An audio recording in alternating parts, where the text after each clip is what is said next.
नमस्कार। निशुल्क ज्योतिष परामर्श केंद्र में आप सबका स्वागत है। अभी तक हमने प्रकृति, ब्रह्मांड और ग्रहों के बारे में जाना कि किस प्रकार से ये हमारे जीवन में कार्य करते हैं और हमें इनका सदुपयोग कैसे करना चाहिए। आज हम दो ग्रह को ले रहे हैं, बुध और गुरु। इसका सही सदुपयोग कैसे कर सकते हैं और ये दोनों ग्रह हमारे जीवन में बुरा प्रभाव कब और क्यों देते हैं, इसके बारे में जानने का प्रयत्न करते हैं। तो बुध बुद्धि का कारक ग्रह है और बुद्धि सदा सीखने के लिए होती है, जबकि गुरु ज्ञान है। ज्ञान सदा देने के लिए, सिखाने के लिए होता है।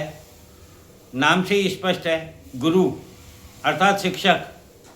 और बुध तो ग्रहों में राजकुमार है, अर्थात शिष्य, जिसे ज्ञान चाहिए, जिसे अनुभव चाहिए, जिसे इस प्रकृति को, इस ब्रह्मांड को समझना है, इस जीवन को समझना है, वह बुध है।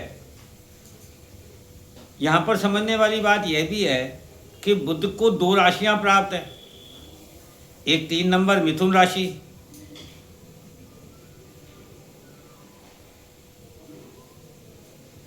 मिथुन राशि वायु तत्व की है, और दूसरी 6 नंबर कन्या राशि, कन्या राशि भूमि तत्व की है। तो दोनों में बुध का प्रभाव अलग अलग है। क्यों? क्योंकि मिथुन राशि जो है उसका यदि हम प्रतीक चिन्ह जब देखते हैं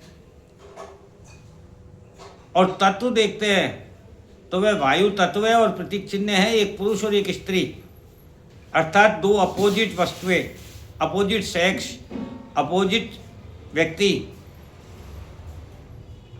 अपोजिट मानसिकता, अपोजिट विचार, अपोजिट आचरण, जो बिल्कुल भिन्न हो, जैसे शिव और शक्ति, पृथ्वी और ब्रह्मांड। अर्थात मिथुन राशि हमें बताती है कि यहाँ बुध कैसा काम करते हैं। बुध यहाँ पर काम करते हैं, एक बालक को क्या चाहिए, एक राजकुमार को क्या चाहिए, प्रेम, प्यार। जो भी व्यक्ति बच्चों से प्रेम करता है, बच्चा उसके अधीन हो जाता है, उसकी बात मानता है, उसके साथ रहना चाहता है, उसका जैसा बनना चाहता है, उससे सीखना चाहता है। तो मिथुन राशि के जातक हमेशा क्या चाहते हैं? एक अपोजिट ज्ञान को, एक अपोजिट संस्कार को, एक अपोजिट धर्म को, एक अपोजिट व्यक्ति को, व्यक्तित्व को, विचार को, क्योंकि उसे सीखना है। उसका साथ भी चाहिए जो उसके विपरीत हो, उसका सहयोग भी चाहिए। तो वह इस प्रकार से पृथ्वी और ब्रह्मांड में एक सामंजस्य बैठाने वाली राशि यदि कोई है तो वह मिथुन राशि, जो दोनों का ज्ञान अर्जित करना चाहती है, दोनों को सीखना चाहती है। और कन्या राशि का जो प्रतीक चिन्ह है वह एक परिपक्व कन्या है। अब यहाँ परिपक्वता आ गई। जब हम बुद्धि और विवेक के द्वारा ज्ञान अर्जित करते हैं तो हमारे में एक परिपक्वता आती है, और जब हमारे में परिपक्वता आती है तो फिर हम नादानियाँ नहीं करते, नादानियों से दूर हो जाते हैं और एक किसी विचार पर चिंतन करते हैं, परिवर्तन करने का प्रयत्न करते हैं, स्वयं को भी, वातावरण को भी, आचरण को भी। जैसे जैसे हमारी उम्र बढ़ती है हमारे शरीर में भी परिवर्तन होते हैं, और तभी हम कहते हैं कि ये व्यक्ति अब परिपक्व हो गया है एक आयु के बाद। तो वही बुध के साथ है। जो राजकुमार था वह कन्या राशि में आकर के परिपक्वता को प्राप्त करता है, और एक परिपक्व कन्या जिसका प्रतीक चिन्ह हो, जिसका भूमि तत्व हो। तो परिपक्वता क्या है? एक परिपक्व कन्या क्या करती है? इस सृष्टि के लिए एक नया सृजन करती है, और जो भूमि तत्व है वह क्या करता है, वह भी सृजन करता है। तो बुध जो कि बुद्धि और वाणी का कारक ग्रह है, ग्रह तो एक ही है लेकिन उसकी दोनों राशियों के तत्व अलग है, उसके प्रतीक चिन्ह अलग है, उन दोनों में एज डिफरेंस का एक अंतर दिखाया गया है। तो बुध दोनों जगह प्रभाव भी अलग अलग देंगे क्योंकि उसके पास दो परिस्थितियां हैं। मिथुन राशि जो वायु की तरह चंचल है, मस्त है, शुद्ध है, पवित्र है, निश्चल है, क्योंकि उसके पास स्वयं का ज्ञान नहीं है। वह तो राजकुमार है, बालक है, वह तो हर उस व्यक्ति से प्रेरित होता है जो उसके विरुद्ध हो। यहाँ विरुद्ध से मतलब अगेंस्ट से नहीं है, विपरीत से है। और दूसरा जो उसे प्रेम करे, जो उसे प्यार करे, वह हर उस व्यक्ति के साथ रहना चाहेगा। तो हर वह उस व्यक्ति की बुद्धि को प्राप्त करना चाहेगा, उससे सीखना चाहेगा। और वाणी भी बच्चों की जो है वो शुद्ध होती है, पवित्र होती है, उसमें कोई मिलावट नहीं होती है क्योंकि उनका कोई स्वार्थ नहीं होता है। इसीलिए भगवान का रूप माना गया एक बालक। तो मिथुन राशि के जातक एक भगवान का रूप है। वे लोग शुद्ध हैं, पवित्र हैं, निश्चल हैं। वे अपनी बुद्धि का उपयोग द्वेष ईर्ष्या में ना करके प्रेम और प्यार में करते हैं, साथ में करते हैं, सहयोग में करते हैं, समानता में करते हैं और अपनी वाणी से लोगों को आकर्षित भी करते हैं। ऐसे मिथुन राशि के जातक होते हैं। और यही बुध कन्या राशि के स्वामी होकर के भूमि की तरह सभी बुराइयों को अपने में ग्रहण कर लेते हैं, परिपक्वता के साथ परिवर्तित कर एक नया सृजन करते हैं, शुद्धता प्रदान करते हैं। अर्थात जितनी भी अच्छाई है, बुराई है, उन सबको जब आप ग्रहण करते हो तो फिर अपने परिपक्वता के, अपने अनुभवों के आधार पर, अपने ज्ञान के आधार पर, अपनी बुद्धि विवेक के आधार पर उन विचारों को चलनी की तरह छानते हो। उसमें से जो शुद्ध और पवित्र होते हैं वह आप स्वयं ग्रहण कर लेते हो और दुनिया को देते हो, और जो बुराई होती है उसे नष्ट कर देते हो। यही भूमि का काम है। जितनी भी हमारे पृथ्वी की बुराइयां हैं, खराबी है, नष्ट करने योग्य जो वस्तुएं हैं, वे सब पृथ्वी में समाहित हो जाती हैं और पृथ्वी के अंदर की वायु, गैस, पानी, आग, इन सब के मिलन से उसकी बुराइयों का नाश हो जाता है और खनिज के रूप में वह वापस प्रकृति के द्वारा पृथ्वी के मानव को प्राप्त होती है। यही काम कन्या राशि करती है। अब ऐसे ही यदि हम गुरु को समझें तो गुरु की भी दो राशियां हैं। पहली राशि 9 नंबर धनु राशि जो कि अग्नि तत्व की है और जिसका प्रतीक चिन्ह एक घोड़े पे सवार तीरंदाज व्यक्ति जो लक्ष्य साधते हुए है, जिसके हाथ में धनुष बाण है। अब आप यहाँ पर समझिए, अग्नि तत्व यानी आग, तीरंदाज लक्ष्य साधते हुए यानी उसका अपना एक लक्ष्य होना चाहिए। और आग क्या है? आग ऊर्जा है। ये ब्रह्मांड की जो रचना हुई है यह ऊर्जा के द्वारा हुई है। इसीलिए हमने ब्रह्मांड की उत्पत्ति के बारे में जाना था। हर चीज यहाँ ज्योतिष से जुड़ी हुई है, कोई मोटिवेशन नहीं है। सब कुछ पिछला है, सब कुछ हमारे पूर्वजों के द्वारा हमें प्रदान किया गया है।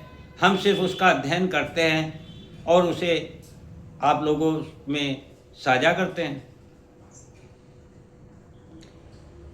तो 9 नंबर राशि जो है, अग्नि जो है, वो एक धर्म को दिखाती है क्योंकि वह बुराई का नाश करती है और अच्छाई को उजागर करती है। जैसे कहते हैं हम कि कुंदन, सोना जो है आग में तपकर कुंदन बनता है। किसी भी जेवर को बनाने के लिए सोने को आग में तपाना होता है, लोहे को आग में तपा करके उसको नया आकार दिया जाता है, डिजाइन दी जाती है, प्रकार दिया जाता है, उपयोगी बनाया जाता है। यानी हर वह चीज जिसको तपा करके शुद्धता और पवित्रता के साथ मानव के लिए उपयोगी बनाई जाए, वही अग्नि है। और लक्ष्य अर्थात धर्म। अब गुरु ज्ञान और धर्म के ही तो कारक ग्रह हैं। तो 9 नंबर धनु राशि में व्यक्ति के पास एक आग है, वह सदा अपने लक्ष्य पर ध्यान रखता है। उसका उद्देश्य लक्ष्य प्राप्त करना होता है। यदि धनु राशि वाला व्यक्ति अपने लक्ष्य को प्राप्त करने हेतु ज्ञान और अनुभव का उपयोग करे, क्योंकि गुरु की राशि है ना, और गुरु ज्ञान और अनुभव के कारक ग्रह हैं, तो ज्ञान और अनुभव का उपयोग करे और धर्म के मार्ग के द्वारा अपने लक्ष्य को प्राप्त करे, तो उसे उसके गुरु, उसके पूर्वज और उसके स्वयं के पूर्व जन्म के जितने भी शुभ कर्म हैं, वे सभी यहाँ पर उसे भाग्यशाली बनाते हैं, उसको सफलता मिलती है अपने लक्ष्य को प्राप्त करने में। और यदि यही धनु राशि वाला जातक व्यक्ति अपने लक्ष्य को प्राप्त करने में बुद्धि का प्रयोग करता है, क्योंकि बुद्धि तो बचपना है, बालक है, तो उस बालक में फिर द्वेष और ईर्ष्या और अहंकार का जन्म होगा, क्योंकि वह धर्म से विचलित हो जाएगा। ऐसी स्थिति में ना तो उसके गुरु, ना उसके पूर्वज और ना ही उसके पूर्व जन्म के सत्कर्म उसके काम आएंगे, अपितु उसके पूर्व जन्म के जो दुष्कर्म हैं वे उसकी बुद्धि में विराजमान होकर के उसको पथभ्रष्ट कर देंगे, उसका हित करेंगे, उसको असली जो वास्तविक उद्देश्य है उस लक्ष्य से भटका देंगे। ये धनु राशि वालों के साथ होगा। और गुरु की यदि दूसरी राशि देखें जो कि 12 नंबर है, मीन राशि है, वह जल तत्व की है। उसका प्रतीक चिन्ह यदि हम देखें तो वह एक अथाह सागर में 2 मछलियां हैं जो बिना किसी उद्देश्य के ऊपर नीचे की ओर भ्रमण कर रही हैं। अतः ऐसा व्यक्ति जो मीन राशि का हो अपने जीवन में जितना अधिक त्याग करेगा, क्योंकि 12 नंबर व्यय की है, खर्चे की है, छोड़ने की है। क्या आप छोड़ सकते हो इस दुनिया में? क्योंकि एक दिन आपको भी जीवन छोड़ के जाना है, इस शरीर का त्याग करके जाना है। तो यहाँ हर जिस भी वस्तु या व्यक्ति का निर्माण हुआ है उसका विनाश निश्चित है। इसलिए आप अपने जीते जी क्या क्या छोड़ सकते हैं।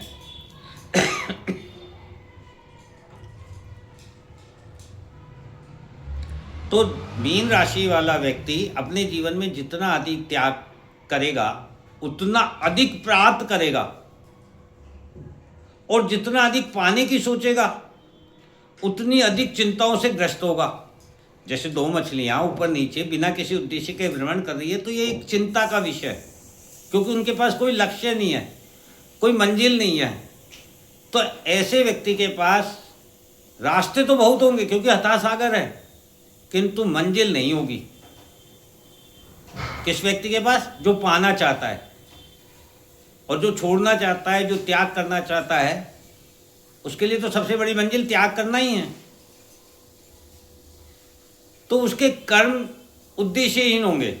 जो पाना चाहेगा वह जो कर्म करेगा, वह कर्म जो है उसके उद्देश्यहीन होंगे, क्योंकि जो उद्देश्य या मंजिल उसे प्राप्त होगी अपने जीवन में, वह सफलता तो प्राप्त होगी, लेकिन वह सफलता उसको चिंता देगी, सुकून और शांति प्राप्त नहीं होगी। क्यों? क्योंकि वह उसे छोड़ना था, ना कि उसे पाना था। अब उसने पा लिया है तो अब उसके प्रति उसकी चिंताएं बढ़ जाएंगी। इसको कैसे रखूं, कैसे संभालूं, किसको दूं, किसको नहीं दूं, किसको रखूं अपने पास, किसको छोड़ूं, किसके साथ रहूं, किसके साथ ना रहूं, क्या करूं, क्या ना करूं, कैसे बढ़ाऊं, कैसे कम करूं। तो ये चिंताएं उसे देगी, क्योंकि उसका उद्देश्य मीन राशि में व्यय करने का था, छोड़ने का था, त्याग करने का था, समर्पण का था। और जितना हम किसी चीज़ को छोड़ते हैं वह चीज़ उतनी अधिक हमें ब्रह्मांड कई गुना करके लौटाता है। इस प्रकार से आज हमने दोनों ग्रहों को बड़े महत्वपूर्ण तरीके से अपने जीवन में कैसे उपयोगी बनाएं, इसके बारे में जाना। जहाँ तक मैं समझता हूँ, ऐसी साधारण भाषा में शायद हमारे कहीं ग्रंथों में लिखा हुआ नहीं है, और ना ही आपने किसी ज्योतिषाचार्य से इस बारे में इस प्रकार से सुना होगा कि बुध और गुरु जो है वो अलग अलग राशियों में किस प्रकार से कार्य कर रहे हैं और हमारे लिए कैसे हम उसे उपयोगी बना सकते हैं। तो मैं सोचता हूँ कि ये आपके लिए बहुत अधिक उपयोगी होगा और इससे हमें बहुत कुछ सीखने को मिलेगा, क्योंकि आने वाला समय जैसा कि सब आपको बता रहे हैं कि 2032 तक बहुत बड़ा विनाश हो सकता है, युग परिवर्तन हो सकता है, प्रकृति का समापन हो सकता है। तो हम समय रहते इस बुध और गुरु को जानकर समझकर अपने जीवन को उद्देश्य पूर्ण बना सकते हैं, ना कि उद्देश्यहीन जिंदगी जी सकते हैं। जय हिंद, जय भारत।